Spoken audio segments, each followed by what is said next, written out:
ప్రభుత్వం వారిని కూడా, ఎవరైతే ప్రభుత్వాన్ని నడిపే వాళ్ళని కూడా కక్ష ఉంటే సంవత్సరం జైల్లో వేసుకోవాలి. కానీ మనిషిని తుదముట్టిచ్చేయడానికి లేదా మనిషిని చంపి తద్వారా ఆనందం పొందుదామని కనుక పైశాచిక ఆనందం పొందుదాం అనుకుంటే ఇంతకన్నా మీ ప్రభుత్వం లేకపోతే ప్రభుత్వాన్ని నడిపేవాళ్ళు మీకే నష్టం, మీరే దిగజారుతున్నారు అనేది ప్రజల దృష్టిలో కూడా చూసుకోండి. కేసు మీద కేసు, కేసు మీద కేసు, కేసు మీద కేసు, తప్పుడు కేసులు కొత్తగా తయారు చేసి మామూలు ఇంట్లో గబాలను అనుకోకుండా చుట్టాలు వస్తే అప్పుడప్పుడు అన్ని తెచ్చి ఉప్మా వండినట్టుగా తప్పుడు కేసులు, మనం ఉప్మా వండినంత సులువుగా తప్పుడు కేసులు ఎఫ్ఐఆర్లు సృష్టించి కేసుల మీద కేసులు పెడుతున్నారు.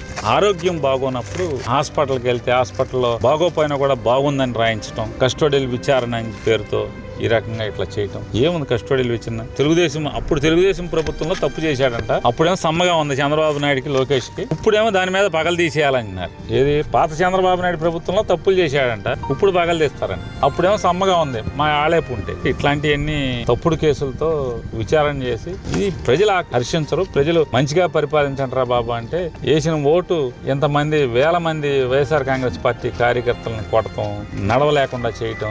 ఏంది పోలీసు ఎవడు కొట్టమంటే ఆడు కొట్టే స్థితికి వచ్చి తెచ్చారు మీరు. రేపైనా ఇట్టాగుంటుంది.